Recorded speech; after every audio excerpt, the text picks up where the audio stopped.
मित्रों, आपकी बात आपके साथ। आज 28 जून के अपराह्नकालीन इस 544वें अंक में आप सभी को मेरी राम राम। दद्दा, जैसा कि इस अंक का शीर्षक आप सब देख रहे हैं, अखिलेश यादव 4 बार सरकारों में के नहीं बता पा रहे 4 काम, लेकिन 27 के चुनाव क्यों और किसका बता रहे अंतिम मुकाम। इस विषय पर मैं आप सबका ध्यान आकर्षित कराना चाहता हूं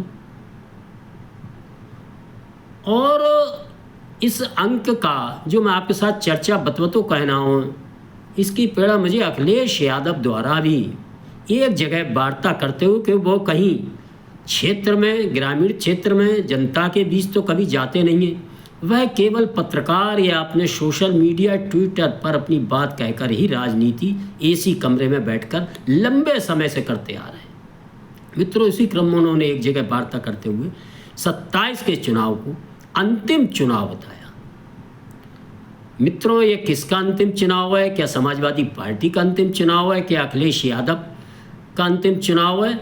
अथवा लोकतांत्रिक ढंग से होने वाले चुनाव 27 के चुनाव के बाद उनका इशारा इस ओर है कि यदि उनकी पार्टी हारी और भारतीय जनता पार्टी अपने विकास और विरासत की नीतियों पर आगे चलने के, लगातार आगे चलने के कारण जो उसने लंबी लाइन खींची है, उस कारण यह जीतती है, तो फिर आगे चुनाव नहीं होंगे। इसी प्रकार के शुफूगा और झूठा छल प्रपंच करके वह 24 के चुनाव में भी अपने को एक अप्रत्याशित लाभ की स्थिति में पा चुके हैं।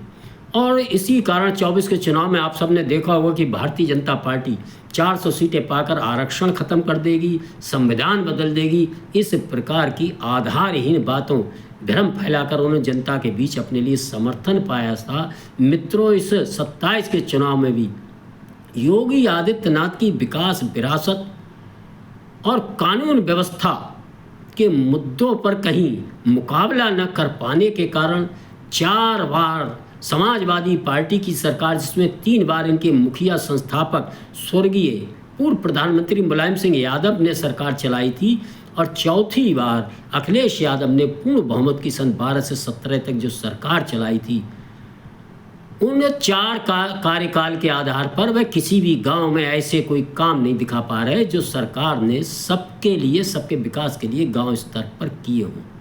मित्रों, आज उनका समर्थक, उनका वोटर, उनका प्रत्याशी जब गांव स्तर पर पहुंचता है तो उसे कहीं समाजवादी पार्टी के 4 चिन्ह सरकारों के नहीं मिलते हैं, और वह दूसरी ओर देखता है तो वर्तमान सरकार के हर गाँव में, चाहे वह किसी जाति, किसी वर्ग, किसी धर्म, किसी कहीं वोट मिला है, भाजपा को नहीं मिला है, लेकिन 4, 6, 7 काम लगातार कोई भी आदमी उस गांव स्तर पर गिना सकता है। वह चाहे उसका सचिवालय हो, पानी की टंकी हो, वह चाहे अन्नपूर्णा भवन हो, वह चाहे खेल के मैदान हो। मित्रों, और ख़ास तौर से सुंदर, सुदृढ़ कानून व्यवस्था, और कानून व्यवस्था सुदृढ़ हुई है तो बिजली व्यवस्था, विद्युत व्यवस्था जो गांव को, खेतों को, किसानों को जो मिल रही है, और जिस प्रकार सारे सरकारी योजनाओं का लाभ अब सीधे सीधे यूपीआई के माध्यम से उसके खाते में आ रहा है, वह चाहे पेंशन हो, चाहे आवास योजना हो, ये सब कल्पना से परे चीज़ें हैं।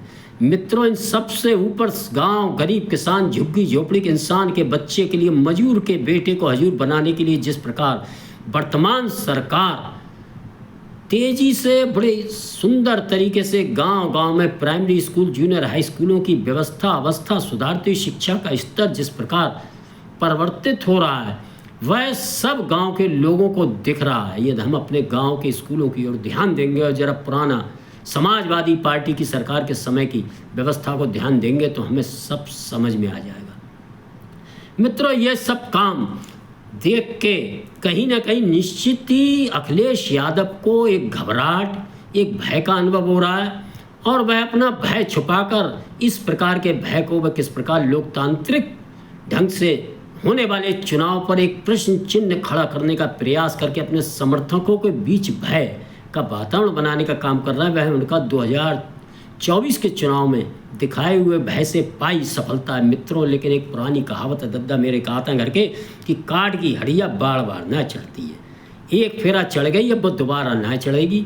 ये अखिलेश यादव व उनके पार्टी के समर्थक प्रत्याशी को समझना चाहिए, क्योंकि प्रत्यक्ष रूप से गांव में लोगों को होते काम दिख रहे हैं। आने वाले समय में गांव गांव बनने वाले बारात घर व अन्य इस प्रकार के सामुदायिक केंद्र भी जो बनने जा रहे हैं, वह सब देखकर वह चाहें। शुरू में अखिलेश यादव जी अपने एक जो उनके कार्यकाल में आगरा लखनऊ एक्सप्रेस वे की बड़ी चर्चा करते थे। एक express way Bahujan Samaj party की सरकार में बना था, लेकिन आज वह गांव स्तर पर उनका कोई कट्टर से कट्टर समर्थक भी 4 काम नहीं गिना सकता। कहने को वो कहते हैं साहब लैपटॉप बांटे और साहब 112 चलाई, जो हमने इस जो स्वास्थ्य केंद्र है उनको जाने के लिए एम्बुलेंस चलाई। एक सुंदर योजना थी, लेकिन संभवतः उनको ध्यान नहीं। एम्बुलेंस की योजना बहुजन समाज पार्टी की समय यूपीए सरकार के समय आ चुकी थी और ये लखनऊ में बहुत बड़ी मात्रा में खड़ी हुई थी। उनका वितरण होता था चुनाव के बाद।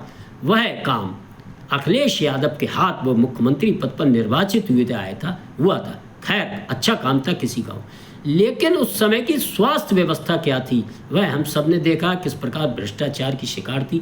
आज के अस्पतालों में, सरकारी अस्पतालों में आप सब गांव का आदमी देखेगा तो उसकी समझ में आएगा। वर्तमान सरकार ने तो पशुओं के लिए भी एम्बुलेंस व्यवस्था कर रखी है, जो गांव स्तर पर फ़ोन करने पर तुरंत पहुंचकर पशुओं का इलाज करती है। और जो एक्सप्रेस वे हैं पूरे देश के, उनका 55% एक्सप्रेस वे उत्तर प्रदेश के अंदर। उत्तर प्रदेश की सरकार जिस प्रकार लगातार $1 ट्रिलियन की अर्थव्यवस्था बनाने की ओर प्रदेश को आगे ले जा रही है, इन एक्सप्रेस वे के किनारे किस प्रकार औद्योगिक केंद्र स्थापित करती जा रही है, और लगातार देश के अंदर उत्तर प्रदेश जो बहुत पीछे रहा करता था, आज दूसरे तीसरे नंबर पर आ चुका है। आने वाले समय में आप देखेंगे उत्तर प्रदेश देश के सर्वप्रथम पायदान पर पहुंचने की ओर तेजी से अग्रसर है। मित्रों, इन सब चीज़ों को देखकर उन्हें होना ये चाहिए था कि अपने 4 बार की सरकारों की विकासकारी अर्थव्यवस्था व अन्य व्यवस्थाओं पर बात करते, लेकिन उन व्यवस्थाओं पर बात ना कर किस प्रकार घबराए हुए भयभीत अखिलेश यादव किस प्रकार आए बाएं शाएं बोल रहे हैं। कहीं कोई मुद्दे की बात नहीं, जनता के बीच जाना नहीं, और अब सीधे सीधे उन्होंने जिस प्रकार 27 के चुनाव को क्षमा करें, अंतिम चुनाव बताकर एक भ्रम की स्थिति जनता के बीच और अपने समर्थकों में भय की स्थिति उत्पन्न करने का जो प्रयास किया है, उनके इस लक्ष्य को हम सबको समझना चाहिए। मित्रों, उनको दिख रहा है विकास और विरासत और कानून व्यवस्था की बात जब आती है तो कहीं भी समाजवादी पार्टी की 4 बार की सरकार भी वर्तमान सरकार के कार्यकाल के आगे ठहर नहीं पाती है।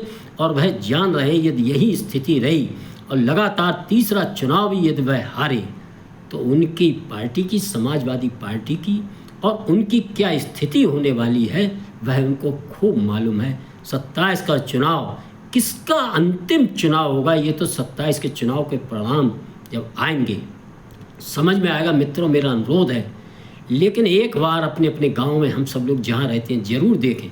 यदि मेरी बात उचित लगे तो आप अपनी कीमती राय कमेंट्स के माध्यम से ज़रूर दें। यदि आपको समाजवादी पार्टी की 4 बार की सरकार, बहुजन समाज पार्टी की 4 बार की सरकार के 4 काम जो सर्वहित में सब गांव में मौजूद हों, तो उसके बारे में भी अपने कमेंट्स के माध्यम से अपनी राय ज़रूर देंगे।